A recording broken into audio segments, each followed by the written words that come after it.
Hi guys, welcome back to my channel in my 365-day no-buy challenge update series. So instead of giving you all of these updates throughout the year, I basically showed you throughout 2019 how I was living on my no-buy and all the products I was using and how I went and bought cheaper alternatives and what I bought on gift cards. And that's the content that I decided to give on my no-buy. I didn't really want to bombard you with, it's day 211. Let me tell you what I bought. Like I just thought, at the end of the year, it would be much more interesting and retrospective if I just took a look back. And in this video, I'm taking a look back to say how I prepared for my no-buy versus how I should have prepared for my no-buy. I made a lot of mistakes. If you're interested in this content, then just keep watching. So I made a list of many of the items that I purchased in December ahead of my no-buy. So just for reference, I'll let you guys know that I came up with the idea to reduce my consumer spending in September 2018.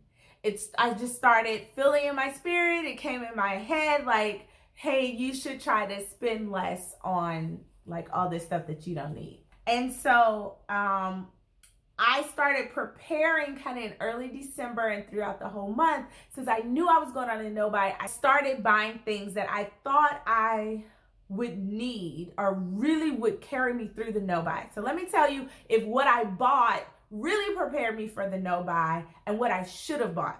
I bought 2 bags in the month of December 2018 ahead of my no-buy. I bought a Botgear bag, the burgundy small box bag with the burgundy, white, and black guitar strap. And I also bought the Louis Vuitton Crossette crossbody bag. Both I have no regrets about. I'm so glad I bought those bags. So let me tell you guys, when I was on my no-buy, I had bag envy. And it was almost like I found every bag I ever wanted on sale for a great price and I could not buy it. And I was big mad, not little mad, I was big mad. And so I am so glad that I started the year off with 2 new bags because then I felt like, okay, I still got something new to add to the wardrobe to make my wardrobe feel fresh. And then I bought a bag for my birthday as well. And my cheap bag came in August. So, that's how it all went. So bags, I have no regrets about. Makeup is where I have so many regrets about pre-purchasing a lot of products. So products that I don't regret buying included my Hourglass Vanish Stick foundation. I almost used that entire tube in 1 year. Now, the first time I bought that foundation, I think the tube lasted me twice as long as that, but it was because I was using it with a lot of other foundations. I mostly wore that foundation and I have it now to where you can't even twist it up anymore. Like when I try to put it on, it is flush with the tube of product. I have used it up and I have no regrets of buying it. But a lot of products that I should not have purchased, and I have some here, like this Sephora Bright Future skin tint. I bought this in the December sale, never even opened it, not one time, just a waste of money. This Black Up powder, I don't know why I thought I needed another face powder because clearly I have enough for you, me, and however many of your cousins who you're gonna share this video with. Please subscribe, share, like the content, leave comments, thanks. Yeah, all of us who do that, I have a face powder for all of us. I shouldn't have bought this. I also bought these Black Up blushes. This one I don't need. It looks more like a highlighter and I didn't need a highlighter. This, I had the exact same shade. And this is a backup. And what I found out is that I don't need backups. I don't need backups for anything. I do not need backups. Like, that's just stupid. We don't need backup makeup. Who thought of that? This is ridiculous. Backup makeup, if you're really using makeup, it takes a long time to use this shit up in the first place. We end up throwing it away. It's just throwing our money away. Let's be smarter, ladies. Like, and I'm including myself. I bought this stuff ahead of a no-buy when I was already committed to reducing my consumerism, and I still made stupid purchases. Yeah, the blackout powder from Sephora, I never used it. I bought a Clinique lip gloss. I didn't need it, but I am glad that I had it throughout the year, because probably around September or so, I started running out of lip glosses. So I was glad that I had this one. So I didn't absolutely need that lip gloss, but sis, I'm glad I have it. Blushes, no. I bought some fragrances, the Brazilian Crush Body Mist. Yes, I'm glad that I bought that, because I used the last one, my Brazilian Crush Body Mist up, and then I had that one to use throughout the year. So I'm glad that I bought that one. I also bought the NYX. I wanted a new foundation, like liquid foundation. So I bought a stick foundation, Hourglass, and I wanted another liquid foundation. I ended up buying the NYX foundation, the Can't Stop, Won't Stop. I didn't need it. I think I have 10 more bottles of foundation to go. That includes all the foundation that I've used up this year. And I have actually used up bottles of foundation this year. I did not need it. I bought a CoverGirl concealer. I hate it. The Sephora Tinted Moisturizer, I hated it. So I like almost all the makeup I wish I hadn't purchased. Another thing that you saw me do on New Year's Eve last year was go to the Container Store, and I bought some pantry organizers. And you guys, I actually wish I had bought more, because that is one thing. I actually moved during the year. Right at the midway point of the year, I moved. And I need so much more organization in this apartment than I did in the last one. And if you're doing a no-buy, I highly recommend that you just sit your ass down. Don't move.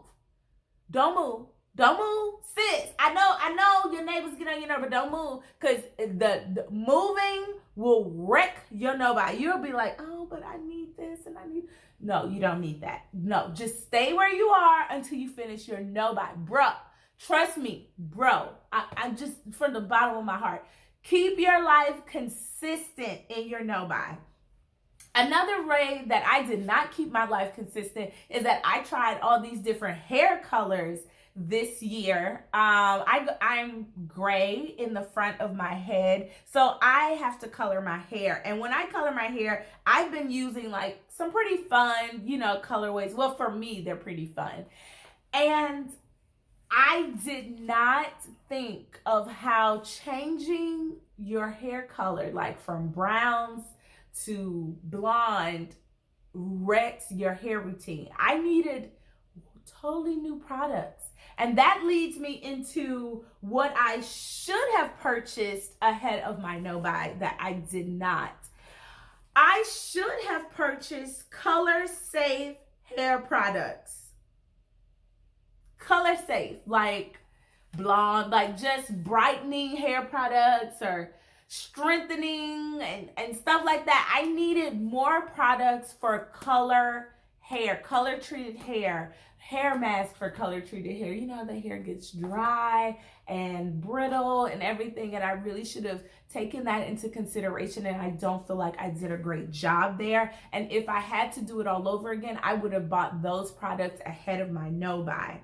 Number 2, I would have bought a wide variety of styling creams, butters, lotions, leave-ins. So part of my no buy, if I had one of an item, if I had one leave-in, I could not buy another leave-in. It does not matter if the leave-in was bad, if it left my hair frizzy, it did not matter. I was not supposed to buy another hair product. I ended up having to beg my ex-boyfriend. He has natural hair. I was basically begging him, like, when you go to Target, can you give me some kinky curly knot today? Like, he was really the savior for my hair styling mishaps because I did not properly prepare for this. Let me just tell you guys, if you have natural hair and you're gonna do a no-buy, make sure you not only have a leave-in or a styling cream or a twist out cream or a wash and go curl defining cream, but make sure you have like two. That's all I gotta say. Two different ones, because if you don't like one, you can use the other one. I wish I had reviewed the status of my shoe collection before starting the no-buy. So I'll tell you a story. I knew I was in a wedding in the first quarter of 2019, and the bride asked us to wear gold shoes. And I said, oh, I have some gold shoes. I had only worn the gold shoes once. I was a hostess in a wedding, and they asked us to wear gold shoes. And 10 years later, the wedding I bought the shoes for was in 2009. 2019, I plan on wearing the same shoes in a wedding because I'm like, I haven't worn them, blah, blah, blah. And they were fabric shoes, very low-heeled, very comfortable. And I wore the shoes to the rehearsal, and the fabric glue came out the side, and the shoe died. Now, I'm on a no-buy. Like, I'm not supposed to be buying any shoes. And I'm like, oh my gosh, what am I going to do? So I did end up wearing another pair of shoes. They were kind of rose gold, but our dresses were so long you could barely see it. So I didn't quit my no-buy in that respect. But that's just one example of where I wish I had, if I was going to include shoes on my no-buy and say I'm not going to buy any shoes, I should have done a review. I should have inspected the shoes to make sure that they were in proper quality. And if some were not in top-notch quality, I had already had a backup for those pair of shoes. Because now I know 2019 killed at least 4 pairs of shoes that I wore all the time. And I really need some replacements, and I couldn't replace them. So I don't have any regrets over the 2 bags that I did purchase at the end of last year, but I wish I had added into that a small black bag because I do not have one. And over this year, I have been really needing one. And that is one of the first things that I'm going to buy when I get off this no-buy is a small black like handbag I could wear crossbody day to night. Get ready for it because it's coming. I am buying a handbag very soon.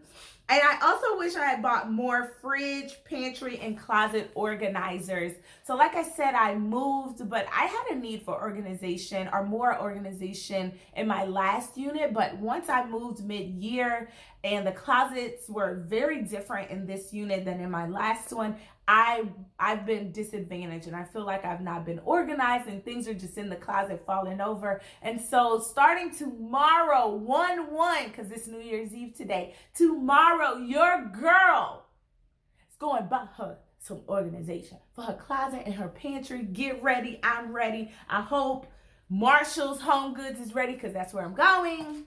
We all ready.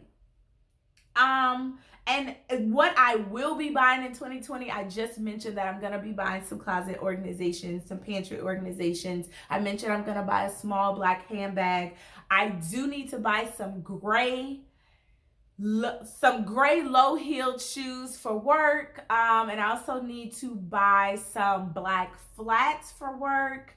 And I also need to buy some blue like mid heels for work. So those 3 pair of shoes I actually need to buy. And then in terms of makeup, I need to buy an under eye concealer. I'm gonna buy one from L'Oreal tomorrow because right now I'm not concealing my under eyes. All I'm doing is moisturizing them and staying like really far back from the camera. But I will be buying an under eye concealer. I will buy the Fenty Beauty Universal Lip Gloss.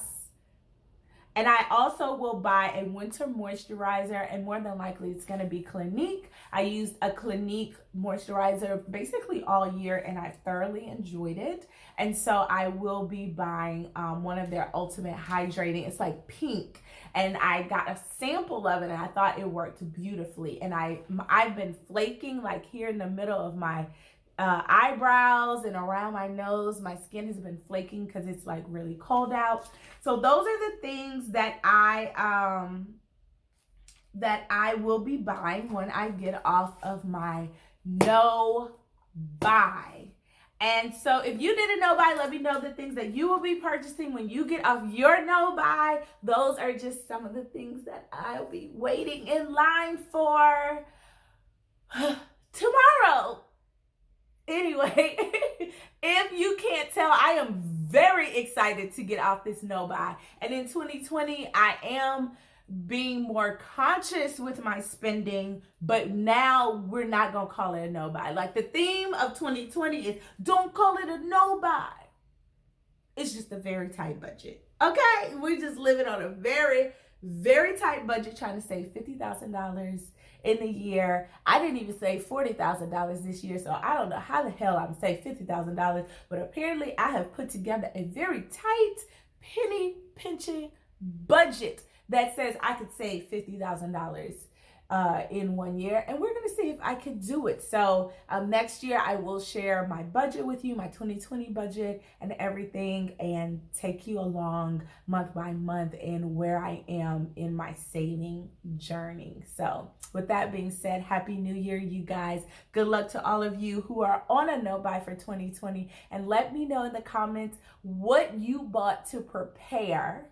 And then come back to this video in 1 year and like reply to your own and be like, I bought this, this, this, and this to prepare. And then comment a year later and be like, yeah, I didn't need that shit. I didn't need it, or yeah, I needed it. You know, let me know. Or I should have bought X when I bought Y. Oh, you guys, I'm just so glad to be off of this. Bye.